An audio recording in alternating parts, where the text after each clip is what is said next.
세계의 소식을 데일리 코리안이 전달합니다. 좋아요, 구독 부탁드리겠습니다. 미국이 드디어 칼을 빼들었습니다. 미국과 중국 사이에서 줄타기를 하던 일본 정부를 크게 압박하고 나선 것입니다. 현재 미국은 사실상 중국 스파이 노릇을 하고 있는 일본의 친중 인사들을 샅샅이 뒤져 일본 내 중국 네트워크를 끊어버릴 작정이라고 합니다. 이는 사실상 기시다 일본 총리에 대한 미국의 마지막 경고인 셈인데요. 그럼 오늘은 이에 대해 자세히 알아보겠습니다. 일본은 항상 한국을 걸고 넘어지며 한국이 러시아, 중국, 북한과 함께 레드팀에 속해 있다는 표현을 써왔습니다.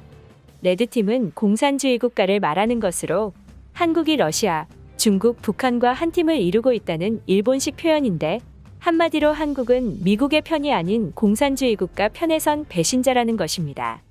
하지만 최근 미국 정부가 일본의 친중 정책을 대놓고 경고하고 나서면서 누가 진정한 레드팀인지 보여주는 사건이 발생해 일본이 발칵 뒤집어졌는데 미국은 극비리의 친중 스파이 사냥을 시작했고 이에 기시다 정권이 크게 긴장하고 있다고 합니다. 이는 그냥 뇌피셜이 아닌 일본에서 기사로 보도된 팩트인데요. 기사에 따르면 기시다 후미오 정부가 출범된 후 처음 미일 외무방위 강요회의가 지난주 개최됐는데 겉으로 보기에는 기시다 정권이 미일 동맹의 강화를 보여준 것 같지만 실상은 전혀 다르다고 전했습니다. 미국이 갈수록 친중 노선을 띠고 있는 기시다 정권에 노골적으로 극에 달한 불만을 나타냈다는 것입니다.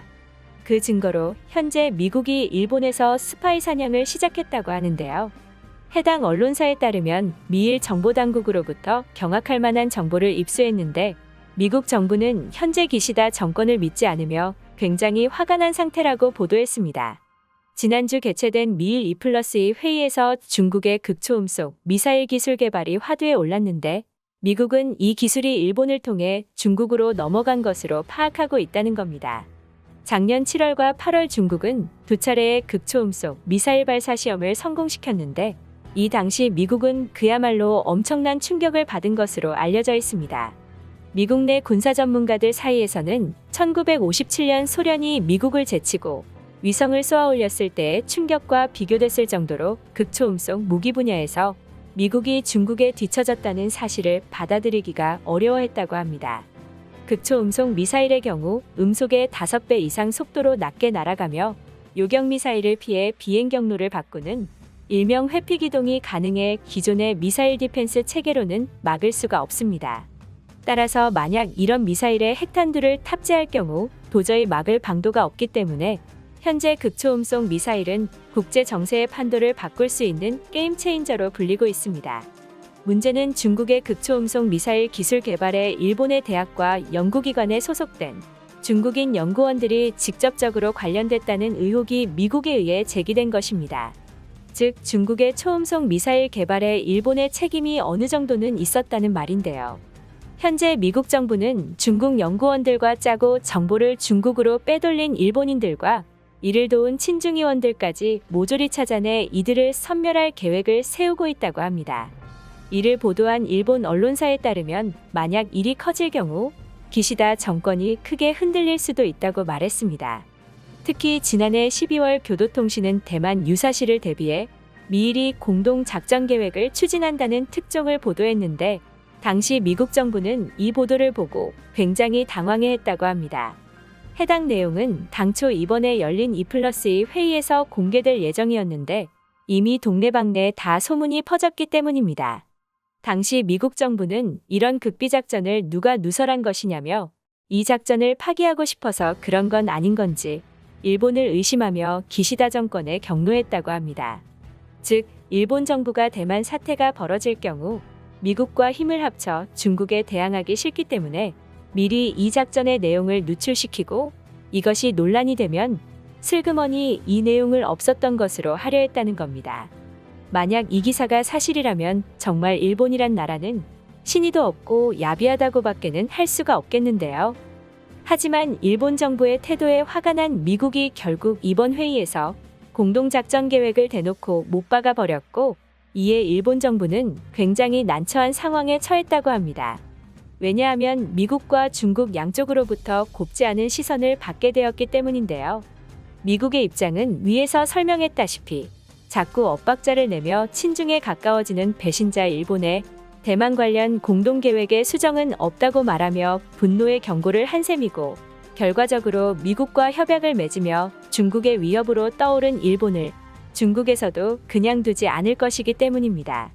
일본 언론에 따르면 현재 시진핑 국가주석은 기시다 총리에게 속았다며 크게 분노하고 있는 상태라고 합니다. 그동안 중국은 이상하리만큼 일본에 대해서는 부드러운 제스처를 취해온 게 사실입니다. 사드를 배치한 한국에 굉장한 실망감을 드러냈던 것과는 반대로 중국은 일본에 대해서는 크게 불만을 드러내지는 않았습니다. 특히 일본 정부가 올림픽을 보이콧한다며 중국의 정면으로 반기를 들었지만 중국의 반응은 예상외로 온화했었습니다.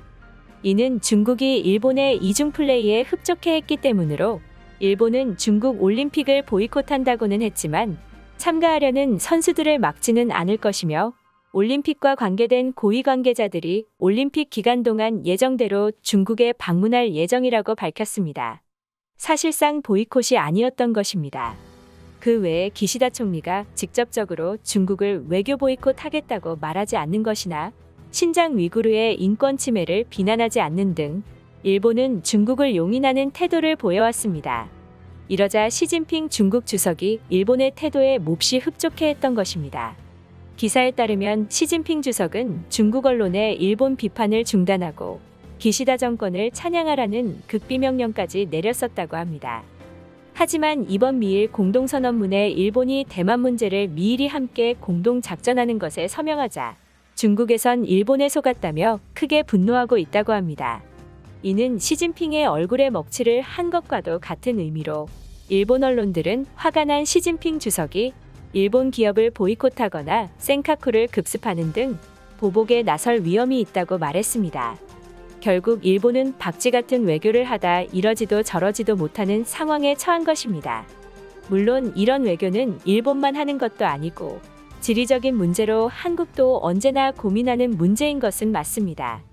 하지만 한국은 적어도 일본이 레드팀이라는 이었저느니 하는 말은 하지 않았는데, 일본은 한국을 레드팀 취급하더니 거하게 미국의 뒤통수를 치려다 크게 당한 것입니다. 현재 미국은 일본 내 친중 스파이 세력을 정밀 타격해 모두 소멸시키겠다며 이를 갈고 있는 상황입니다. 이는 현재 일본 정재계에 확산되는 친중 네트워크도 예외가 아닌데요. 미국과 중국 모두의 뒤통수를 친 일본이 과연 어떻게 이 위기를 헤쳐나갈지 궁금하네요. 오늘 영상이 유익하셨다면 좋아요, 구독 부탁드립니다.